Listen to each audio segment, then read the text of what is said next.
Today we're just gonna jump right into it. Go back out here.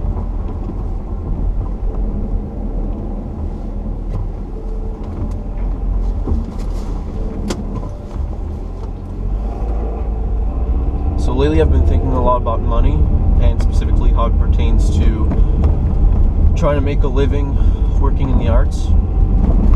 This train of thought is spurred by a very expensive weekend in Toronto. The basic gist of it is Friday afternoon while I'm at work, I get a phone call from my agent about an audition in Toronto Sunday morning. So Friday night, I last minute get home, plan my whole trip, take the train. There was a snowstorm on Saturday, and they were announcing freezing rain on Sunday. So there was no way I was going to drive to Toronto in that weather, so I took the train. The train is pretty expensive. Tally it up, it's about $220, and then I still have to get to Montreal, and then I have to find a place to stay when I'm there in Toronto. So it was an expensive weekend. It was tally everything up, food, everything like that. It was about $400, and I'm not making a lot of money. $400 is about what I make every 2 weeks, so I make about $800 a month working part-time at my job. So now that I've sort of seen, so here's the thing, I've been in credit card debt for a couple of years now. I had a full-time job while still living at home, which meant I had a bunch of money saved up, and once I quit that job, I got lazy for a year or two until the money ran out, and then I started putting stuff on my credit card, which means I'm a bit north of $4,000 in debt, and I just had managed to get it down below $4,000 before the weekend came around, and that felt like a big deal. But now with the weekend, it soared right back up over $4,000. So I don't know if you've ever had credit card debt. It's the kind of thing that you have to work towards very, very slowly, and you can sort of out of nowhere get hit with something that just sends you right back down to where you were before you started. And it's a little bit demoralizing. It's the kind of thing that stays with you for a long time. But at the same time, I appreciate that people in the US especially who have student loans, like those things follow you your whole fucking life. And to me, that's this crazy thought that you spend tens of thousands of dollars for an education that doesn't have the same value now as it did 10, 15 years ago when it was first sold to our parents. The idea of college was sold to our parents. So now, because of this, I've been thinking a lot about money, about how much you really need and so on, and I'm sort of stuck in trying to decide whether I keep going at my current pace, working part-time at the game store and having more time to write and do other things, or if I, either by getting more hours or getting another job, if I work more. A perfect example of that is Dicom, the shipping company, is hiring in Sherbrooke right now, and they're looking for people to work in their warehouse from 5 to 8, I think it is, during the week, and then I think it's 7 to 10 or something like that on Saturdays. So it's an extra almost 20 hours of work, but it would lead to a very intense schedule where, you know, I'd be getting up at 4 in the morning to go to work, then have a little tiny hole in the middle of the day until 11 when I have to go to my other job, finish at 5, write, I guess, and then go to sleep super early. So it would be going even more all in on, you know, sacrificing the social life, sacrificing all the activities you want to do, the going out, all that. And I mean, I'm already kind of doing that. I'm going out, I think I've gone out once or twice in the past 2 months, like in this year. And even those few times when I go out, it feels like a lot like I should be at home writing or doing something or productive. So now if I were to get this job at Dicom, I'd have even less time to do that. I'd have to be even more stringent on those opportunities, those things. Great choice of words, but here we are. So I sort of have two choices that present themselves to me. I take the slower path with the one job and more writing, and maybe a little bit of life sprinkled in, or I take the extra job, try to keep my writing at the same level, and limit the social stuff a bit more.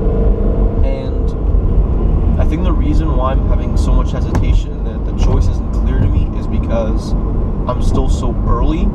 I mean, I've nothing published, and I haven't written all that much yet. I've got the first draft of my novel. I've got a couple short stories that have been written, and others that are being written.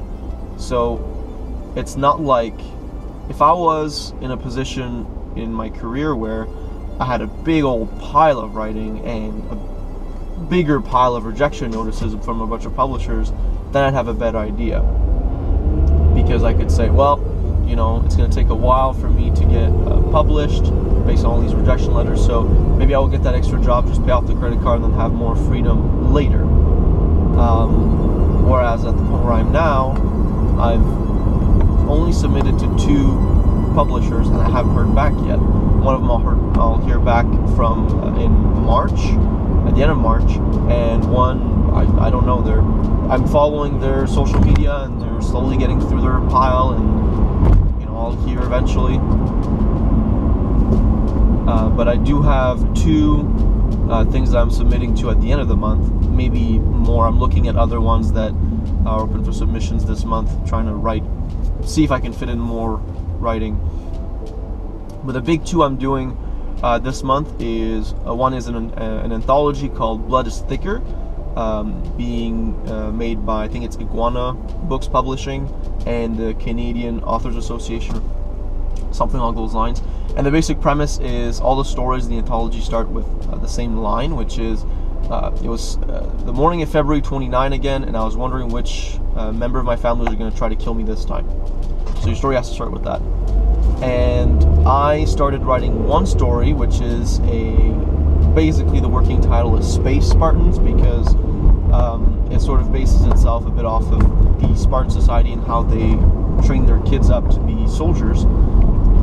And there's sort of there's sci-fi stuff in there, and I don't want to give too much away because first off it's still being made, and second there's no point in spoiling the story before it's read.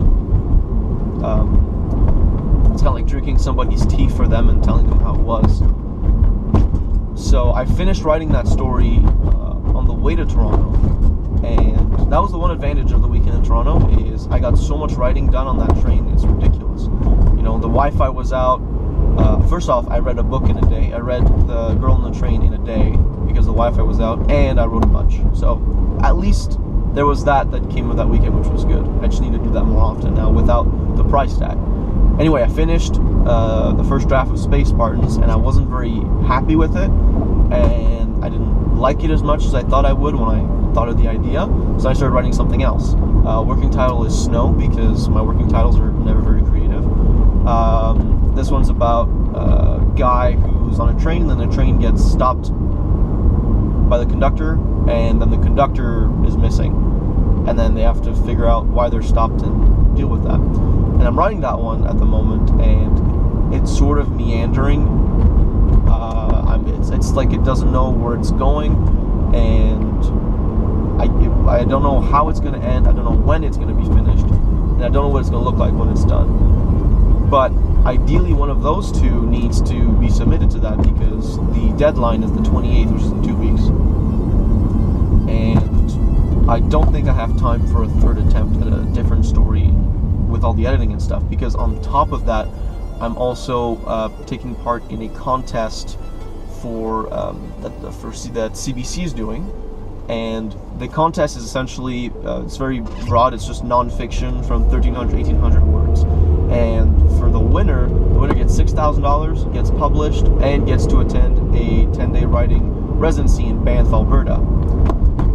So I'm writing a story for that anthology, and then I'm writing a nonfiction piece for this contest, sort of at the same time. And the irony of it is the idea for the nonfiction story, because I don't write a lot of nonfiction, especially not for other people. When I write nonfiction, it's mostly just a way to organize my thoughts. It's a little bit between journaling and the mad rambling of a madman. But for CBC, I have to write something on fiction, and the idea came to me while I was walking in Toronto, and I saw a man on the side of the road, and it was freezing rain, and the first thing I thought when I saw him was, I thought it was a big bag of garbage, because it was a man who'd pulled his sleeping bag up over his head to cover himself from the rain. And seeing that man on the side of the road, and seeing all the people that just walked past, and I mean, I'm not any better, I just walked past, and having to deal with the fact that there's nothing that I could do to make his situation better. I could buy him a sandwich or a coffee or something, but like, that's such a temporary band-aid, and I feel like it's something that I would have done just to make me feel better, and it wouldn't have had a very lasting impact on that man's life. And just that feeling of not being able to do anything, and all the people around you that are so jaded because I guess they see this kind of thing every day, but also thinking that those people, they might only even seem jaded. This probably still has, at least some of them, they're still affected by it. And then I saw this, and it just wouldn't let me go, so I found a Starbucks and I wrote about it. In my experience, that's been how I process a lot of these more difficult things. So I haven't gone over it yet. It's still a first draft, but yeah, that's what I'm writing about for CBC. So those are the two big things I'm writing this month, and I'm looking at other anthologies, other publishers, other things like that are looking for short stories this month. I don't know if I'm gonna pull from the pool of stories I've already written, because I've got a couple, or if I'm just gonna write something new. There's one, I don't remember the name of the anthology, but they're like really weird things, like I think that it's anarcho-punk is one of the things they call it, which I have no idea what it is, but it sounds weird.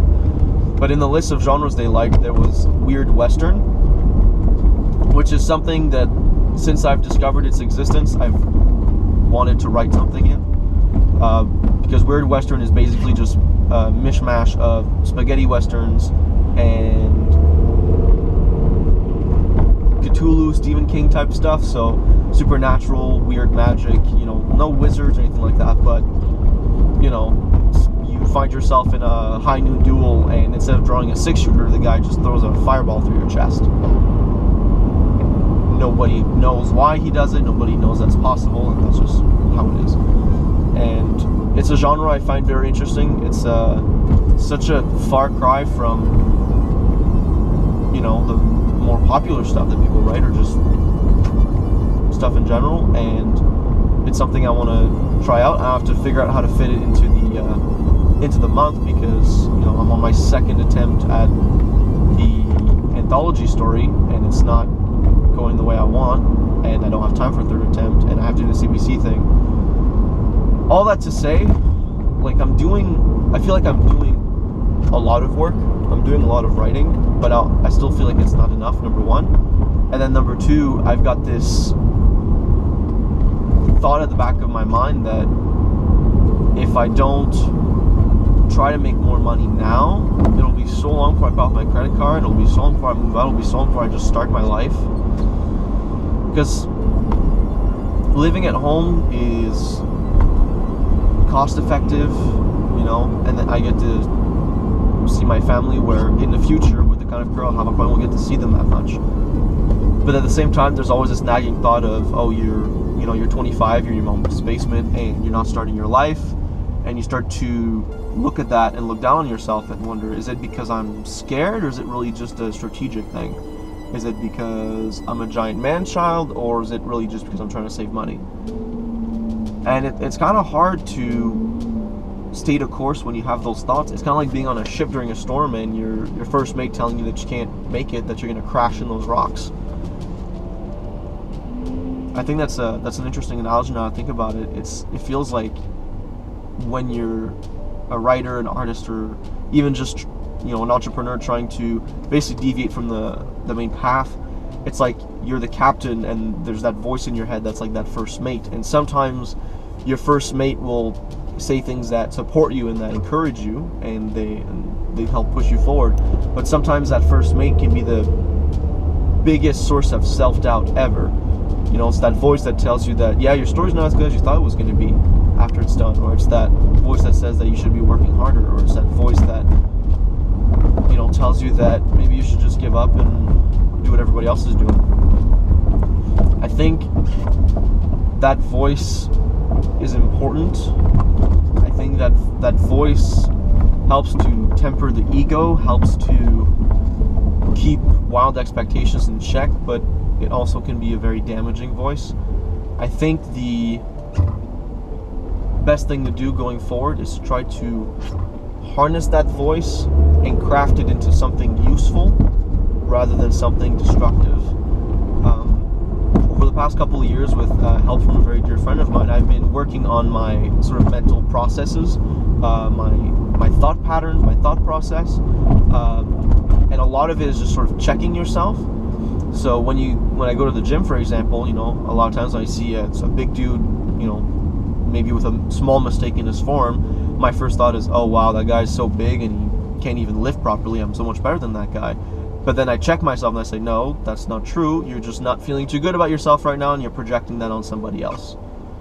And then those sorts of feelings tend to go away. But it's a tricky thing to do, but it develops that accountability. And I think once you're accountable to yourself in that way, it becomes a lot easier to speak with other people openly and honestly and be accountable to them. Because if you're used to checking yourself and to making sure that those negative thoughts and those weak thoughts that you throw at other people are checked and taken care of, then you won't really be as afraid of what people are going to say or think about you. And I mean, it's not a 100% all or nothing thing. Like, it's not like I'll never be affected by what somebody tells me. If I publish my first book and I get a hearty string of rejections, that's definitely going to affect me. But I think I'm learning to it's not even toughening yourself up necessarily. I think it's more of an opening yourself up. Instead of layering armor on top of yourself, you're stripping it open and showing people that you're willing to take the hits, take the shots, and that you can handle it. Because I think that's what's more important than avoiding the shots than having some protection against them, is being able to take them. Because there's always going to be someone ready to take a shot at you for whatever reason. And sometimes it's going to be just because they don't like you. Sometimes it's going to be because they're right.